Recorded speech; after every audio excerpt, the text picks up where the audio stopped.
Good morning, everyone. My name is Robin Ayub. I'm the founder of Localization Fireside Chat podcast channel.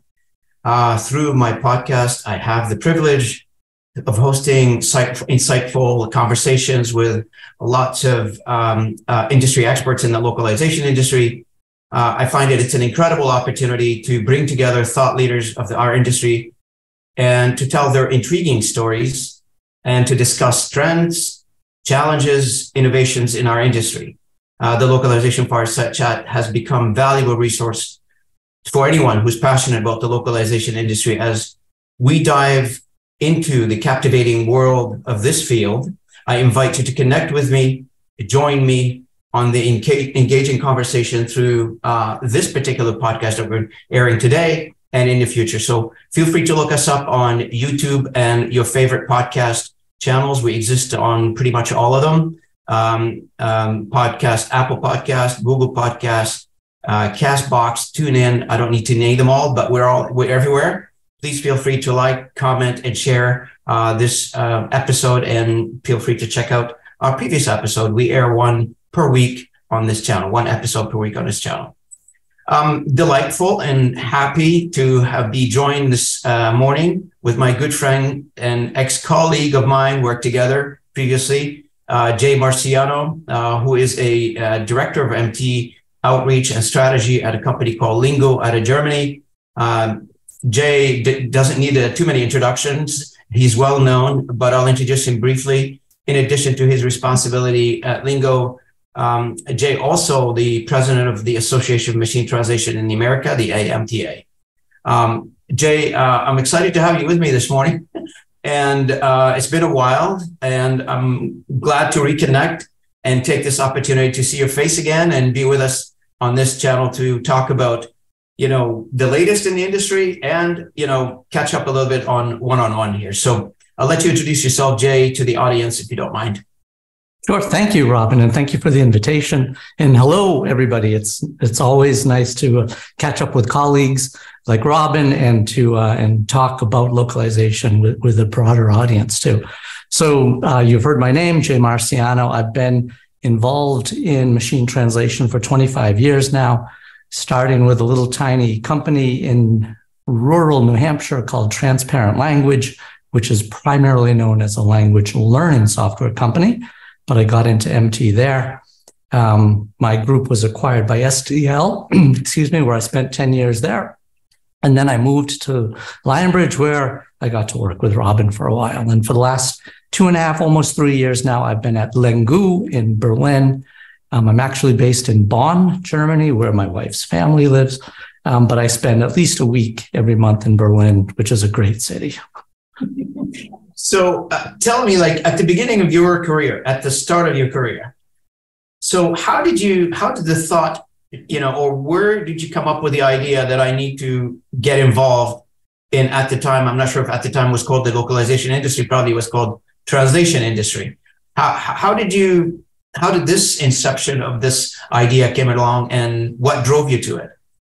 So I actually got into what I'll call the language industry right out of college. So I studied English, and I went to work in Boston at Houghton Mifflin, a big publishing company. It's been bought and sold several times since, but I was on the staff of the American Heritage Dictionary. So I spent my first 5 years out of university writing definitions of the English language. So an English dictionary. And I had already been interested in writing, interested in communication, but that's what really took me to a different level in terms of precision of communication. When you're trying to explain to people what words mean, there's nothing really more precise than that. And then so as so many U.S. Americans who grow up in basically, well, when I was a kid, basically a monolingual country, right? Increasingly not so. But you get into this industry by accident, basically, right? Because there aren't a lot of translation programs at university. There are just a handful of them in the US. And where I grew up in New England, with the exception of some overflow of French Canadians coming down, from the north. Not a lot of, I didn't hear a lot of foreign language as a kid at all, despite, Italian ancestry. Marciano is my family name. But I was very American growing up. And so I had to basically meet my wife, who's German.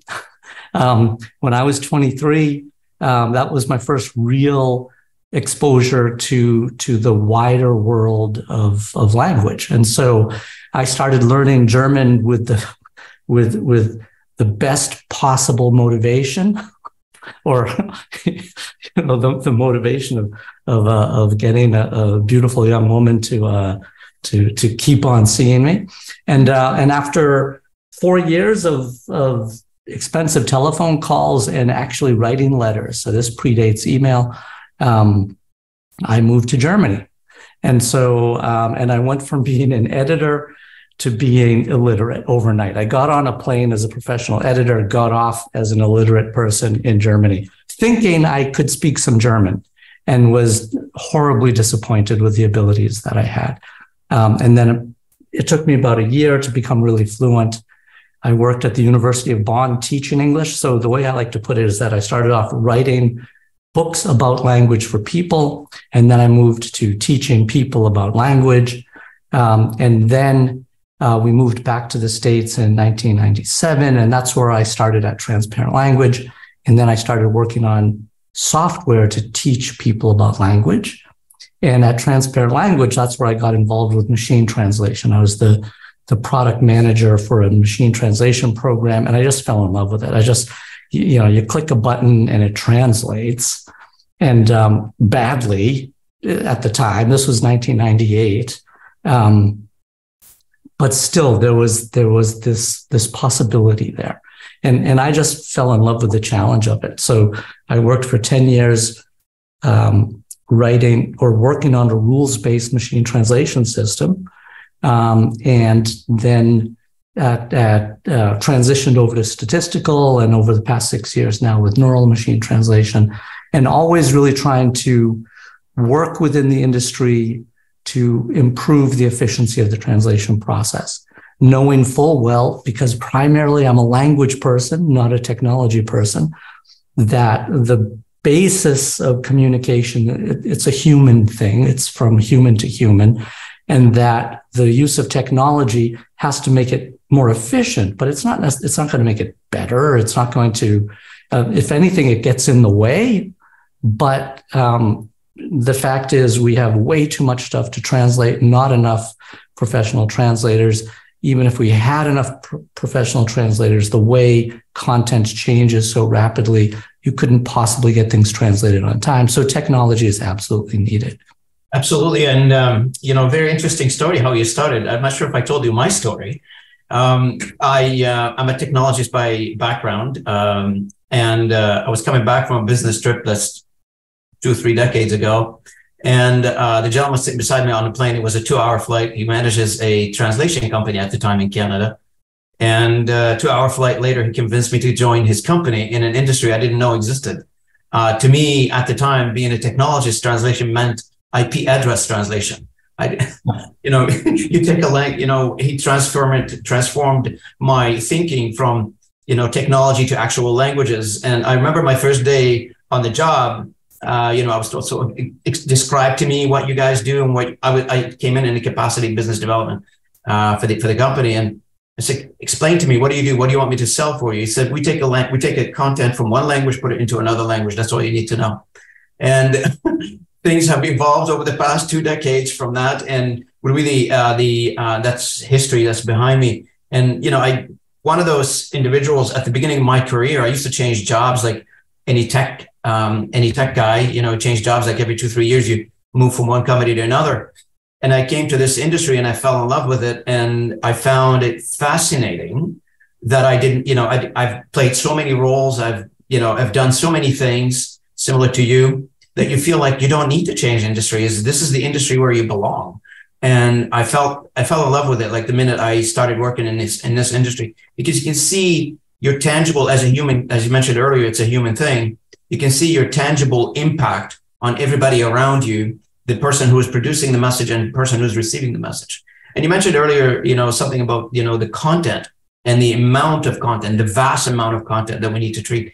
And that goes speaking to the messages now not restricted to one demographic versus another demographic. Messages needs to go to all demographics, regardless. There is no exclusivity on content anymore per country or per language group. Content now is available to everybody, and the internet played a huge role in connecting people, and the ability to create that content fast. Then that requires us to do, you're familiar with the early stages of our industry 20, 30 years ago. If you did not speak, this is where the translation industry came in, language industry came in, because we wanted to make sure that we put to rest the idea, if you don't speak English, you can't do business. And now the competition is next door, be it next country across the globe. People are, creating companies, creating contents, creating businesses with the idea that this has to be done in many languages. Back, 20 years ago, you created in one language and maybe that's it. You didn't do anything else with it. But you're right. If we were to take a look at all the contents being created today and we say, okay, we're going to assign a human to do it, we'd require the entire population of the world probably to do it. It's pretty massive. Yeah. So in 2012, Google Translate estimated that their servers translated in any given day the volume that all of professional translators did in a year. And that was in 2012. Okay. And since then, there's just a plethora of MT offerings now, and they're all churning away, doing stuff. One thing so our industry is a very strange industry, right? So you take the top, what other industry do you take the top 20 companies and it doesn't add up to even 20% of the revenue that's generated? So we're in this fractured industry, but that's the way language is, right? Language, if you go back to the Tower of Babel story, language fractures humanity, right? It takes us apart. And one nice thing about calling the industry the localization industry is that what we're talking about is local phenomenons of language. And one thing that I like to say is that when we're visited by aliens at some point, they're not going to sit up there circling the earth and say, why do they have 7,500 languages or whatever it is? What they're going to say is, man, they have a complicated language, right? Because it's just, we have such a fractured industry. The subject matter is fractured. And I don't mean that in a negative, I don't mean broken. I just mean split into many, many parts, right?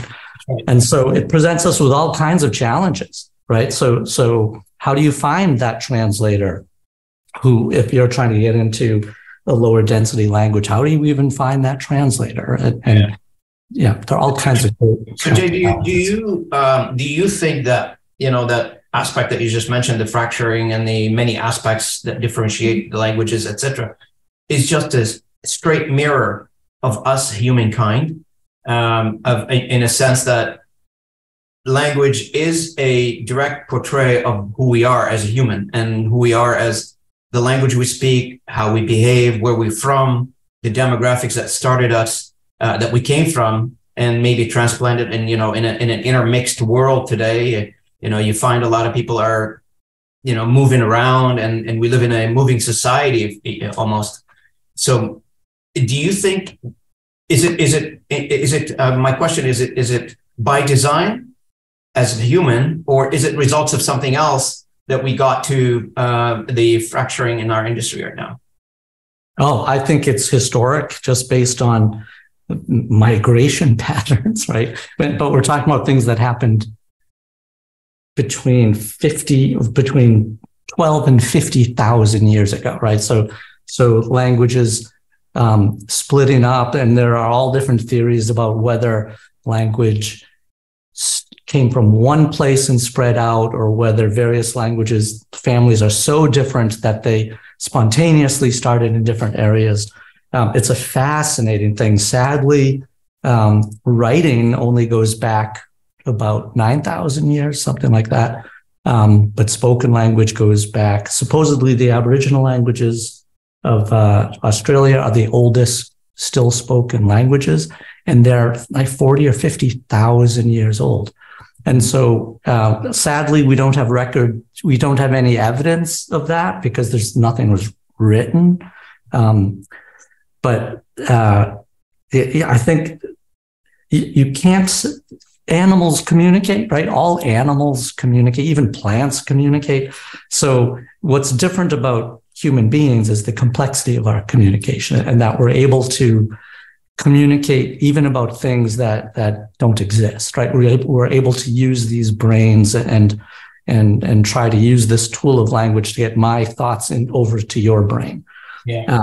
And so everybody has their own personal view of the universe. Everyone has their own personal language. My family, we had a word that I thought was a regular English word. Turns out nobody has ever used it outside of our family. We had a word for when milk goes bad and when you smell it. And there are only, up till the point of me saying this in this podcast, there are only 5 people on the planet who know this word, and those me and my 4 siblings. But we would say it's ilky, ILKY, ilky milk was, and it just sounds good, right? It sounds right. It's like, oh, that's ilky. And that was our culture, right? Our family had, in some ways, its own language, right? We had our own words. Every family does. So yeah, we're in. Then maybe that's one reason why the industry is so fascinating, because the variability is just endless, right? There's no, you can't possibly translate everything because not everything will ever be said. Yeah, that's right. And there's the historical part of language, I'm assuming, and we'll dive into the new stuff in a second here. And also there is the new word that this generation is creating as well. Like you find there's like brand new word being created, and every generation create their own word, depend on the circumstances that they're living at the time.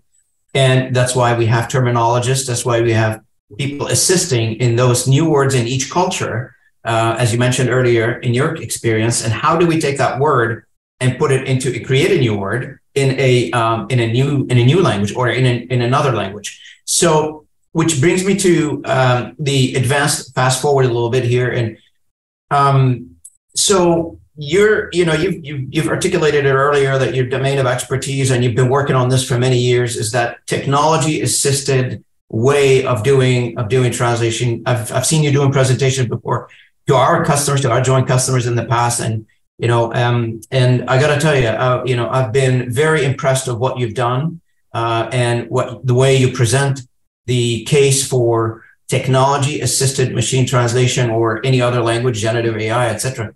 And you touched on something very important, because I was at a conference earlier in Montreal, the Canadian Language Industry Association conference, and you hear the buzz, right? Technology is going to replace people. There's 2 schools of thoughts. Technology is going to replace people, or we're going to coexist. The message that you shared earlier is that since 2012, we've been experimenting with these technologies. The industry has been around since then. It didn't actually go down; it grew. And so, where are we now? What's the status now? So, first of all, how do you get the date 2012? I'm just curious about that. No, the date 2012 that you mentioned earlier. Just you started working on machine translation. Oh, no. So I started work on machine translation in 1998. Oh, 1990. So and then I'm now on my 4th machine translation paradigm. And so a different method for doing machine translation. But what was your basic question again? So where are we now? Where are we now? Okay. Yeah. So we're at the really interesting place right now where when we started off doing machine translation with rules-based MT, we were trying to imitate what we thought a professional translator did in code, right? We are trying to teach a computer to do the steps that we assumed a professional translator was trying to do. And now, so we're using the translator as a model. And we're thinking, okay, when a translator reads a sentence, they first parse it in their head. They say, is this a question? Is this a declarative sentence? Is this an imperative? What is it? And then they look at the words in the sentence, and they might have to look up the words in the sentence, whatever it is. Everyone has a slightly different process, but we are trying to have the computer do the same thing. And then at some point, we realized, and this was around actually the idea of statistical MT goes back to the late 80s, but computers weren't powerful enough to really do it until about 10 years after that. And so then we had been collecting translation memories since the early 90s. And so we had this repository of translation data. And then we started to use machine learning methods. And we started off using very strict statistical methods, meaning that we had an idea for what the computer should do with this data. And I won't go into the details of it, but you program these learning mechanisms, these statistical learning algorithms, to basically look at language mathematically and particularly statistically, what words tend to appear together in the source language, what words tend to appear together in the target language, and what words and phrases associate with each other in the source and target language. And so we did that for a good long time, for about close to 20 years or so. And then we jumped to the neural network. And the neural network is where we are once again using not the translator as a model, but we're using the brain as a model, particularly the neuron, the individual cells in your brain, which you have supposedly 100 billion of those. And then each one of those has up to 10,000 connections to other neurons. So you have trillions of connections in your brain. And the fact is, we don't even really know what a word is in the brain. We don't. So we know that you associate sounds with ideas, and you can do a functional MRI and see parts of the brain light up. When you think of a particular word, you can see that. But what a word actually is, we don't know what it's electrical signals in the brain and some memory of them, and then associations of those signals to memories, ideas, images, stuff like that. And now we have these neural networks where we also don't really know what's going on inside of those networks. Mm-hmm. Okay, so we're basically saying we're going to give these networks lots of information to learn on, but we're not even going to really tell them what to learn. We're just going to say, here's a bunch of data, as opposed to with statistical MT, where we said, use this statistical model. With neural MT, we say, here's the data, you figure it out.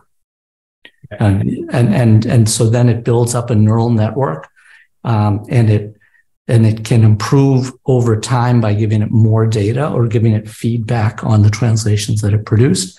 But in fact, it is, I don't want to say it's a black box, but it's a very, very dark gray box. Okay, you don't really, at any given point in the process, and this can be a neural network that has lots and lots of nodes to it, any one of those individual decision points is uninteresting. It's just numbers being changed to other numbers and being passed on. But just like in your brain, if a little electrochemical signal takes place in one part of your brain, it's not terribly interesting. It's when you put them all together and you see results that things become really fascinating.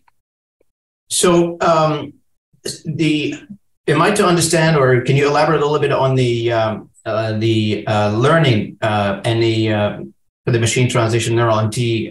Is there what are the controls that you can apply to a neural MT, in your opinion, that either speed up the learning, besides giving it massive amount of data, or affect or tweak, if you will, the learning patterns? Is there such thing or not? So the tweaking of the network is done by the network. Okay, so you present training material, and the first thing that a neural network does is that it learns about the individual languages that you've presented it with, and that's one thing that's different about with neural machine translation, and particularly with large language models today. Monolingual data is very, very valuable for training because it allows the system to get a lot of information about how the words in that language relate to each other. So it kind of draws a very detailed three-dimensional map of the language, with each word being a point in this three-dimensional graph. And so then you can also see the mathematical relationship between that point and any other point that it has mapped, any other word that it has mapped. And so these systems come up with a way to envision language, if you will, but it's a way that doesn't make sense to us, right? It doesn't make sense to us at all. Mm-hmm. The next topic I have is, we're hearing a lot about generative AI.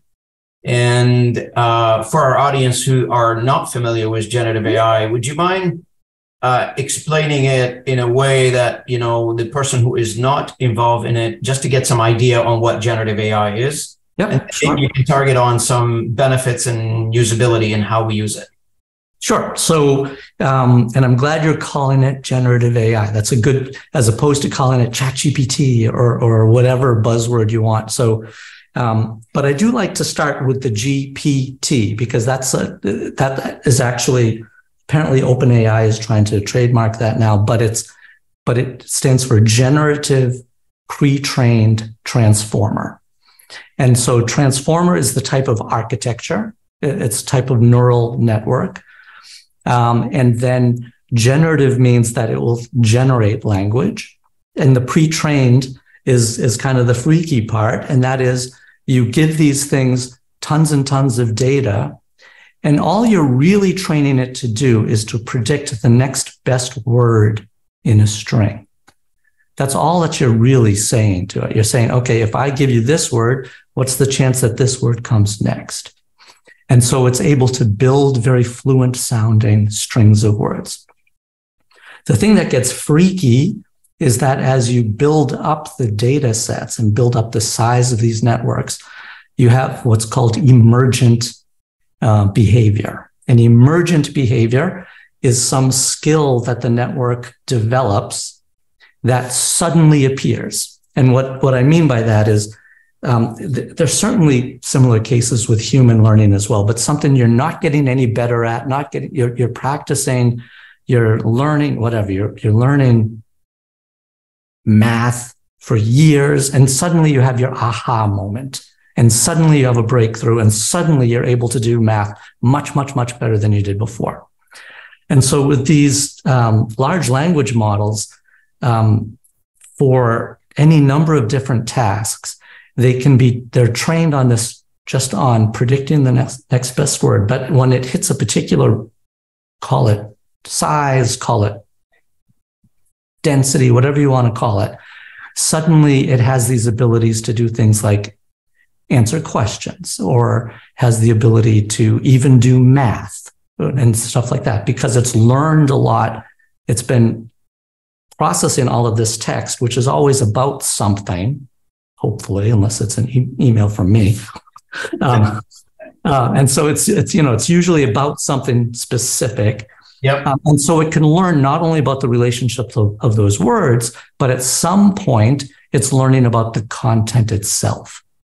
And so then at some point during the training process, or during the iterations of creating bigger and bigger models, they develop these abilities to do other things. Now that sounds really crazy and science fiction-y, but people shouldn't get all wigged out, because they don't have agency, right? So we're not talking about any science fiction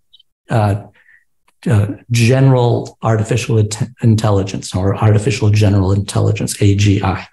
So these are not things that are going to take over the world maliciously. These are computer programs that sit there doing nothing until we prompt it to do something. And then they can do crazy things. But in the end, what they're doing is taking what you put into it and transforming that. That's why it's called a transformer model, into something that is helpful to you. So, but yeah, I'm sorry, go ahead. Yeah, I was just going to say, so based on this one, on your answer, and I was just want to take it to the next level a little bit. Where do you see and you mentioned earlier about our industry. There are so many companies in our industry. Actually, CSA puts it around 19,000 companies. Where do you see the industry either taking advantage of? I mean, I'm assuming, and I've seen it before, there are many opportunities technology presents. That's not necessarily to walk away from. This is something to probably embrace and try to build some services around that and offer their customers. So where do you see the industry playing a role of embracing the technology, taking it to the next level, offering it to their customers, and what role do they need to have in place? What is the mechanism do you think they should put in place to enhance it and package it and send it to the customer in terms of a service? Yeah, so I think we have to broaden the idea of language services, right? Radically. Absolutely, yeah. Right. So far beyond the idea of translation, localization, and interpreting, and really move into the generation of language, the generation of source content. Yep. One reason why I'm very thankful to be at Langu is that what I see there is a company that's positioning itself well to move forward. And that is every indication is that these massive large language models like GPT and like BARD and like all of these gigantic models are so expensive to train and to maintain and to run. There's a reason why with OpenAI, even if you have a subscription and you're paying them $20 a month, you're only allowed to make, 25 requests every 3 hours using ChatGPT-4, right? It's just using GPT-4. It's just too expensive for them to run it. And so every indication is that the way to move forward is to use these large language models as a foundation. They are also called foundation models, which I really like that name, because you can build things out of them. And just like with training neural machine translation for a specific customer, you can also use a customer's data to train a model to do things that are in line with the way that customer wants to communicate. Okay, so one thing, so for instance, we have this translation program that looks like every other online translation program, except it can also do document summarization. It can also revise a sentence. You put in a sentence and it gives you a revised version of that sentence back. And we're about to release video transcription and things like that, the thing that gets transformed isn't even text anymore. It's a video with an audio, with audio on it. And then what you get back is a transcript. But in all cases, you give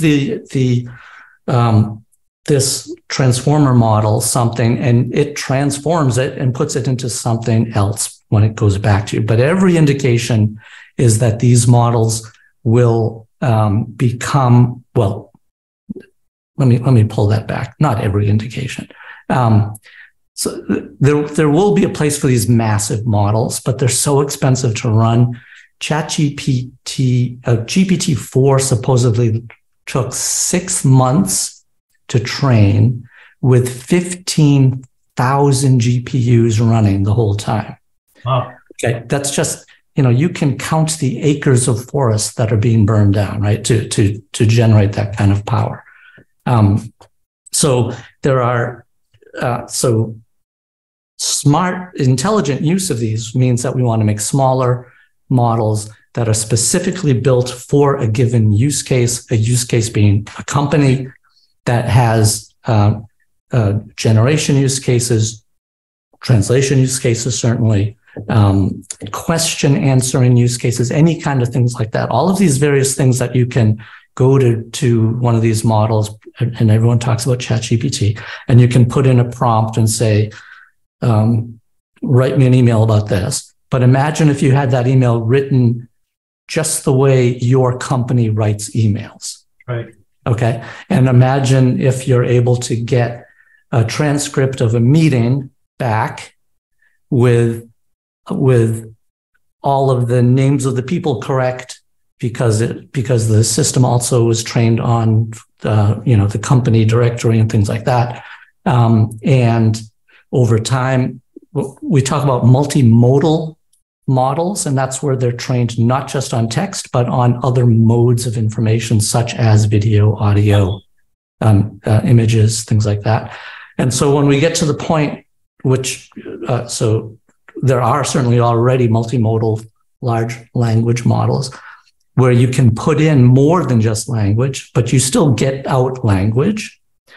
Or, as everyone knows, there are things like DALL-E, and there are these image generators where you put in language and you get out an image, right? But in every case, something's being transformed. Yeah.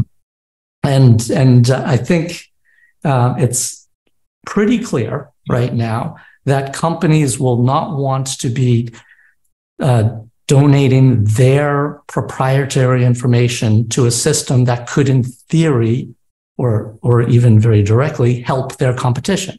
Correct. So why would I want to be sending my prompts and my documents to something that's learning about all of this stuff, and suddenly my competitor there is using the very same thing that's being improved because of what I put into it? And so I think we're going to quickly move into a time when these large language models become portable and become installed on an infrastructure, or at least a private cloud, and so that they're used by a given community or a corporation to do very specific things, with that idea of local, right? With that idea of local to a company, local to whatever. That's right. Absolutely. You're absolutely correct. But what I'm hearing from you is, and the audience can start getting creative in the way they produce these services. They design these services to either transform a content and build services around that dedicate to their customer, either training specifically on specific things, for their and as you mentioned, you give a great example, writing an email that specifically designed with the corporate culture in mind, corporate style in mind, and then the output is much better, enhancing the output of these engines or these tools, I would say. Now, I want to give you an opportunity, if you don't mind, on this podcast to introduce Lengu.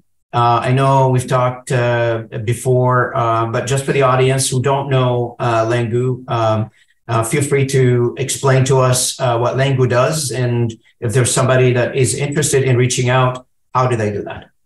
Sure. So Lengu, Berlin-based language technology and services company is the way to think about it. Was founded in 2014 and has had the vision basically since its inception to help to get into a virtuous cycle of data creation with our customers. So we are an LSP, but actually we're underneath our. So if we're Clark Kent, the suit we're wearing is an LSP, but the superhero suit underneath is the data in the neural network superhero. So the idea is to work with our customers to get into a cycle of collecting and generating more and more valuable, high quality training material that can then be used not only to increase the efficiency of the translation process even more, but also can be used to train these other systems. Okay. And so next week I'm speaking at Locworld in Sweden. Last week I did a keynote for the ATA. It's like everybody wants to hear about this stuff. Right? And the thing I'm talking about next week at Locworld is what we call a super segment. And a super segment is one that we can generate with technology so confidently that you wouldn't necessarily pass it through untouched to delivery, but you can give your, what we're now calling linguist as opposed to translator, and even more so expert linguist, give them the task of, hey, we know these things make mistakes, but we are very sure that this is a good translation, but we need it to be checked for accuracy and for context in all of the languages that we produced. And then when we get that feedback, so we're in a loop with everyone talks about human in the loop. We prefer to say expert in the loop, because if I were the human in the loop for an English to Chinese translation system, it would not go well, right? Me neither. Right. And so that's why it's important to say an expert in the loop, I think. And so what we want to do is generate more and more data, and then be able to train these systems to do more and more things, with the long-term goal being this thing, something that our CEO articulated years ago, this idea of an AI assistant, this idea of something that can, if you were to go to the extreme end, as opposed to say, I'll have my people call your people, it would be like our AIs will just fight out the basic stuff, and then we'll get together and talk about the important stuff or something. But that's, of course, that's way out, right? But right now, where everybody's wondering about the effect that generative AI will have on the workplace, we're producing tools that simply help you to generate things quicker, more efficiently, and with the tone and with the vocabulary and with the language that reflects your company and what your company does. Well, great. Thanks for the introduction of Lengu. I hope my audience take interest in your introduction and reach out. Two more topics, if you don't mind, just trying to address them here, which is the future of our, where do you see the future? If you look down the road, I mean, we're all, it's because you work in the industry for such a long time, and you've seen so many technologies evolve, et cetera.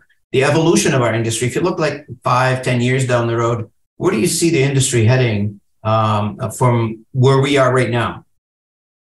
So 5 to 10 years.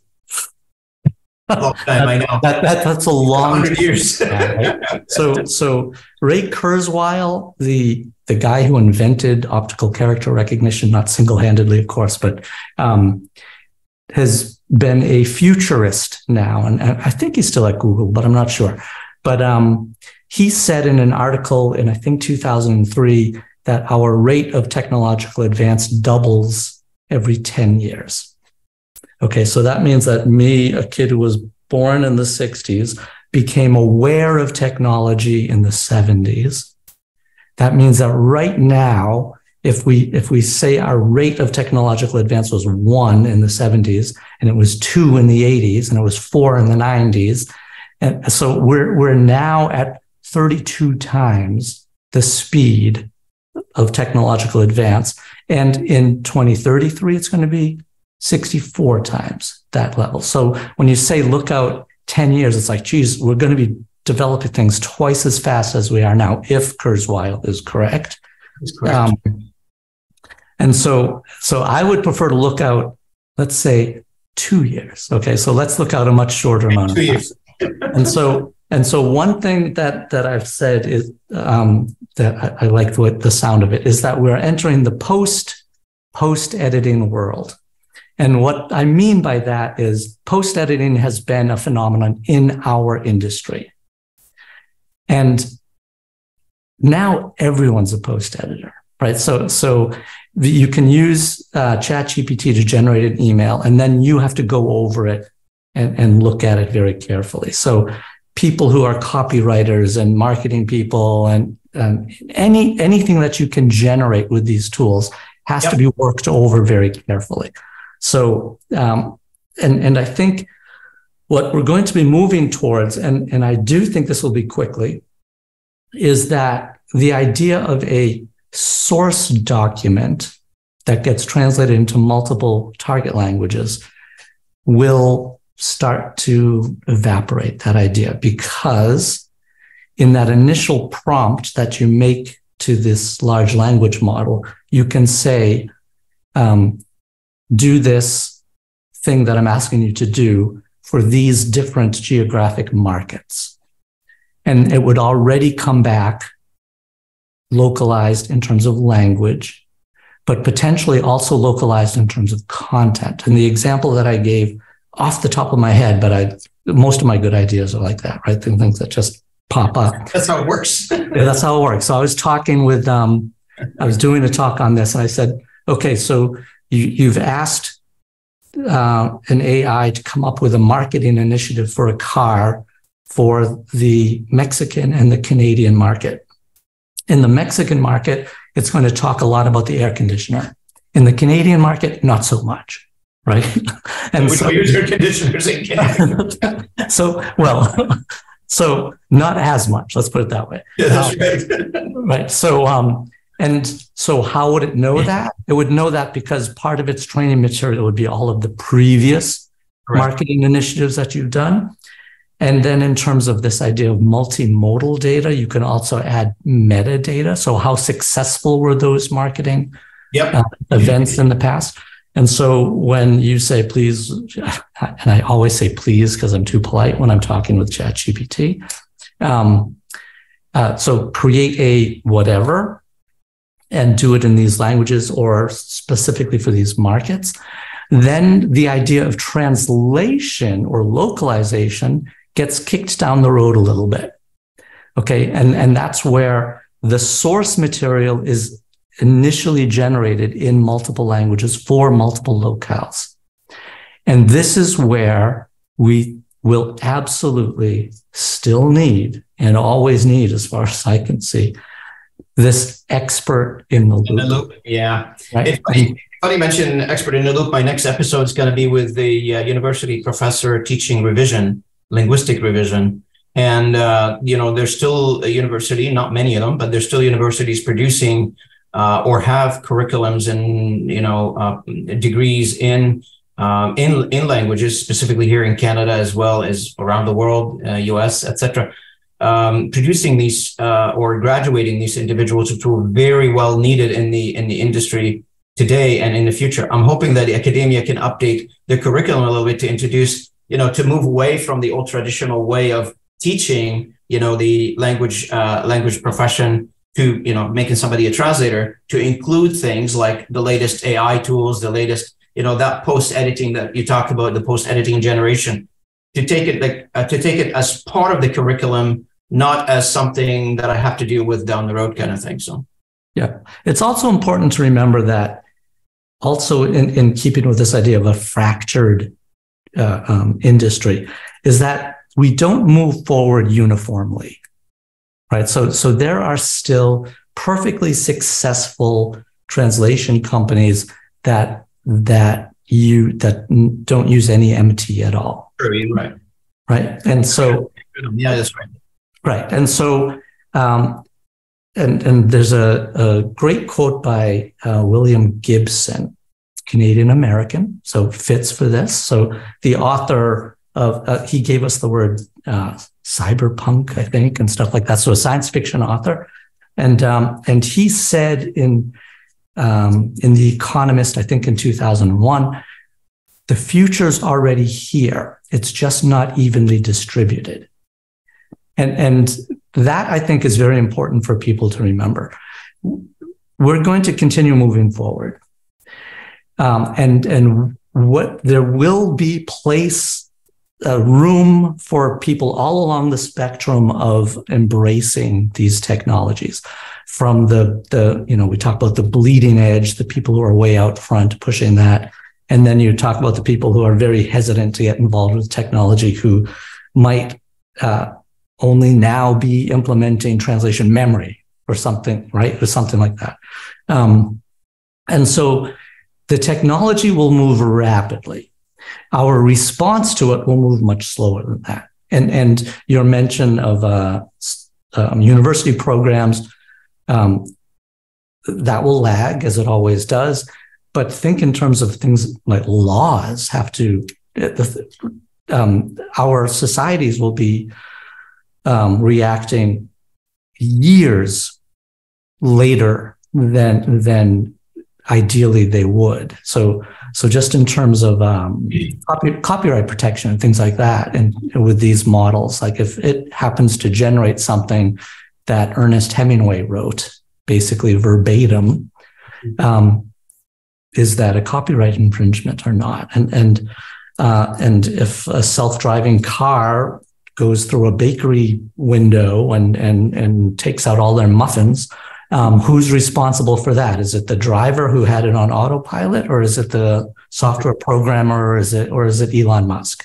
Right? Yeah. Who gets the bill for the muffins? And so all of those questions are going to take probably decades to answer. Absolutely. And you know what? We are in a transformative. And as you said, technology is accelerating in development quite rapidly. What we know today may not be the same that what we know in 6 months, a year, or 2 years down the road, or maybe, the 10-year vision that I gave earlier, that would be like completely night and days, and we probably wouldn't recognize what's around us by then. But yes, there is the thirst to continue developing, and I'm talking about the market in general. There's a thirst to continue developing, continue driving innovation in our industry forward, and generally is driven by the demand from the market, generally, because we, as a service industry, we respond to what the market generally tells us they want, or the indicators that we receive from the marketplace. So in summary, from what I'm hearing from you today, is as technology continues developing, continue the evolution, expert will always be needed, and experts in our industry will always be, the roles and the responsibilities will change over time, but you always need human to be in the loop, as we said earlier. And the jobs will not be the same, that's for sure. The job's going to be changing. The roles will be changing. What we know about a reviser or a translator, they become something else tomorrow, prompt engineers, etc. But there will be a role to play for human. This is not going to be in an uncontrolled environment. That's going to be within a specific way of offering these services in a customized way to their customers, to their end customers. Did I get that correctly? Yeah, I will say they would contribute, and right. So I think there are great opportunities. The important thing is not to be afraid, right? The important thing is to this might not be your cup of tea, right? But being aware of it is important. Correct. And understanding its strengths and weaknesses are important. So AI is going to become like the telephone was, 20 years after it was developed, when everybody had a telephone. If you didn't know how to use a telephone, great example, right? What were you doing if you don't know how to pick up a phone when it rings? Yeah. And so we will be. Technology has that effect, right? So we all have one of these in our pockets, right? Oops, you can't. There you go. Yeah. We have one of these in our pockets, and they've only been around since 2009. Right, a smartphone has only been around since 2009, and yet you can't really imagine your life now without one. Strangely, right? And so this will follow a similar pattern. And whether you choose to be on that cutting edge out front, whether you choose to follow behind and kind of taking advantage of the learnings of that first group going out. Or whether you decide to stay behind and provide more traditional services for customers who want them, there's going to be room for a lot of that stuff. The question is, where will the growth markets be? And very likely those will be closer to the front of those efforts as opposed to at the back end. Great. We're coming up to time here, Jay. I want to thank you so much. It's, I can talk to you for days on this topic, and it's very interesting when we talk about innovation and the latest in our industry and how we are going to move to the future in terms of technology, human resources, academia, etc. And it impact all areas of our business, that's for sure. So thanks so much. I really want to thank you for your time today with me on the podcast. And you are welcome to come back anytime. You don't need an invitation. and to announce something or to share with us the good news about any new innovation that you might have on the radar. Any last comments from your side, Jay? There's so much fluffy information out there about this stuff. So I would simply encourage people to try out the technologies, to really try to learn about what they are, to come up with their own opinion about what they are, and to imagine themselves playing a role moving forward with it, because nobody knows what all of these various jobs are going to look like moving forward. And so it's up to us to define them as we move forward. And I think, everybody has something to say there. And so I would simply encourage people not to be fearful, and instead to be curious and to really try things out and figure out where they want to go with this stuff. Great advice. Thank you, Jay. Appreciate it. With this comment from Jay, we wrap this recording. And thank you so much. Please subscribe and comment and share this content as you see fit. Thank you so much.